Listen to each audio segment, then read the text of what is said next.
तमाम रूहानी अमराज और मसाइल के हल के लिए पीर महमूद उल हसन तौहीदी चैनल को सब्सक्राइब कीजिए। बिस्मिल्लाहिर्रहमानिर्रहीम।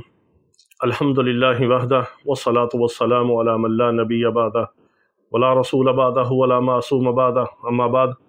मोहतरम भाइयों और बहनों, अस्सलामु अलैकुम वरहमतुल्लाहि वबरकातुहू। अल्लाहुम्मा सल्लि अला मुहम्मदिन बिअददि कुल्लि दाइन व दवाइन व बारिक वसल्लिम।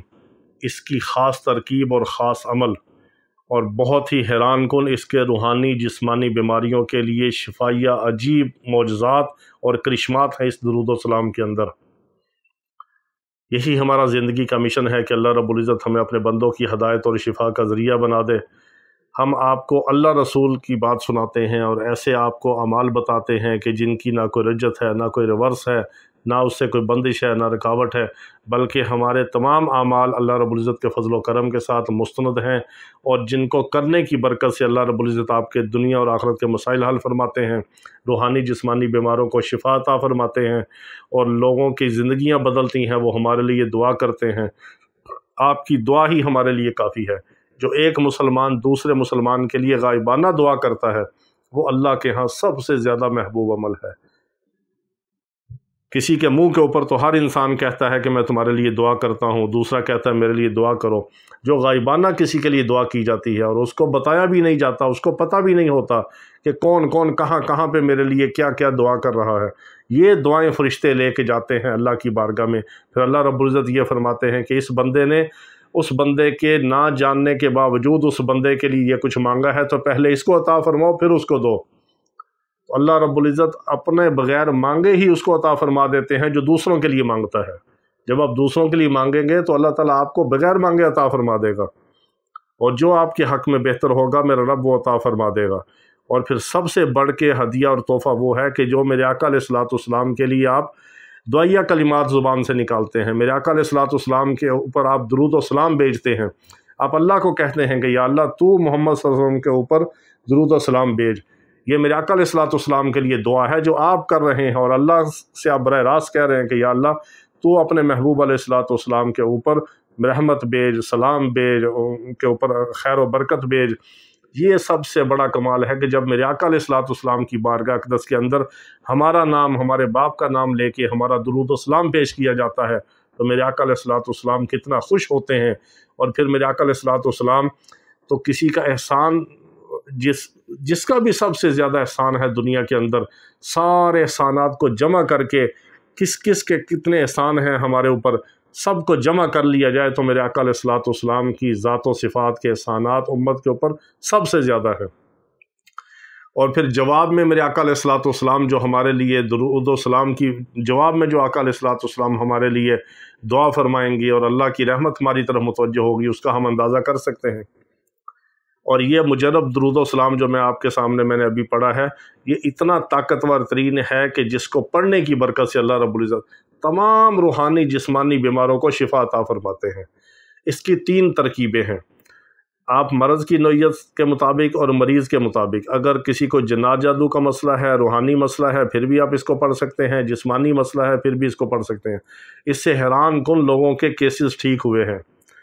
हत्ता के ब्रेन हेमरेज के मरीज़ों को अल्लाह ने शिफा अता फरमाई जो मौत के मुंह से वापस आए, और कैंसर और सरतान के मरीज़ों को अल्लाह रब्बुल इज़्ज़त ने शिफा अता फरमा के नई ज़िंदगी अता फरमाई।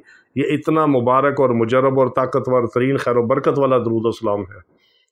इसकी 3 तरकीबें हैं।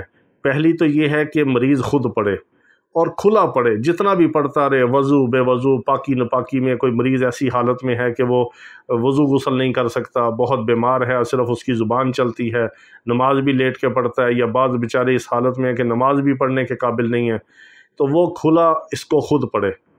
अगर नहीं पढ़ सकता तो आप मरीज़ को पढ़ के पानी पे दम करके भी पिला सकते हैं। उसकी भी 2 तरकीबें मैं आपको बताता हूँ ख़ास इसकी। अगर मरीज़ ख़ुद पढ़े, नमाज भी पढ़ता है या बैठ के या लेट के पढ़ता है, ज़ुबान चलती है, दिमाग होश व हवास में है, तो मरीज़ ख़ुद पढ़े। अगर मरीज़ ऐसा बेहोश है, होश व हवास में नहीं, पढ़ने के काबिल नहीं, तो उसके लवाकीन में से जो नमाजी है वो इसको रोज़ाना पानी पे दम करके दुरूद व सलाम यही वाला पढ़ के पानी पे दम करके उसको पिला दें, या उसके पास बैठ के इस्तेदाद के मुताबिक पढ़े और फिर उसको फूंक दे। ये तीनों तरह से आप इसको कर सकते हैं। تو پہلا تو یہ ہے کہ مریض خود پڑھے اور کھلا پڑھے۔ دوسرا، جو کسی نے اس کو پڑھ کے پانی پہ دم کر کے پلانا ہے یا اس کے پاس بیٹھ کے مریض کو دم کرنا ہے آپ نے پڑھ کے، اس کی 2 ترکیبیں ہیں۔ ایک تو ہے 313 بار اور دوسرا ہے 700 بار اسی درود السلام کو، اور تیسری اس کی ترکیب ہے 1011 بار۔ یہ تینوں میں سے آپ جو بھی عمل کرنا چاہیں آپ اس کو پڑھ کے مریض کو دم کر کے روزانہ پلائیں، کسی بھی وقت پلائیں۔ اس کے لیے وضو بے وضو بھی کوئی شرط نہیں ہے، درود السلام آپ بے وضو بھی پڑھ سکتے ہیں کیونکہ زبان پاک ہے۔ آپ نے ہر حال میں اللہ کا ذکر بھی کرنا ہے اور میرے آقا علیہ الصلوۃ والسلام کے اوپر درود السلام بھی پڑھنا ہے اور کثرت سے استغفار بھی کرنا ہے۔ ان تینوں اعمال کے لیے جو ہے وضو غسل شرط نہیں ہے، کیونکہ شیطان ہر وقت ہمارے اوپر حملہ آور ہوتا ہے، ہر وقت ہماری طاق اور داق میں بیٹھا ہوتا ہے۔ اس لیے ہمیں ہر وقت حکم ہے کہ مسنون دعاؤں کا اہتمام کریں، پاکی میں ناپاکی میں، اور درود السلام بھی ہم پڑھ سکتے ہیں، استغفار بھی پڑھ سکتے ہیں اور اللہ کا ذکر بھی کر سکتے ہیں۔ صرف نماز اور قرآن سے منع کیا گیا ہے کہ قرآن کو ہاتھ نہیں لگانا، قرآن کو تلاوت کی نیت سے نہیں پڑھنا، اور نماز آپ نے نہیں پڑھنی ناپاکی کی حالت میں۔ تو اس عمل کو آپ خود بھی کر سکتے ہیں۔ اللہم صلی علی محمد بعدد کل داء و دواء وبارک وسلم، 313 بار پڑھیں، 700 بار پڑھیں یا 1011 بار پڑھیں۔ مریض کو پڑھ کے دم کر کے پلا دیں یا مریض خود پڑھے استعداد کے مطابق، یا اس کو کھلا پڑھے۔ یہ 5 طرح سے آپ جو کرنا چاہیں کریں، اس کے کمالات آپ دیکھیں گے اپنی آنکھوں سے۔ ہر روحانی جسمانی بیماری کے لیے یہ اکسیر کا درجہ رکھتا ہے۔ اللہ رب العزت میرے آقا علیہ الصلوۃ والسلام کی ذات ببرکات کے اوپر پڑھے ہوئے درود و سلام کی ہمیں خیر اور برکت عطا فرمائے۔ وآخر دعوانا ان الحمد للہ رب العالمین۔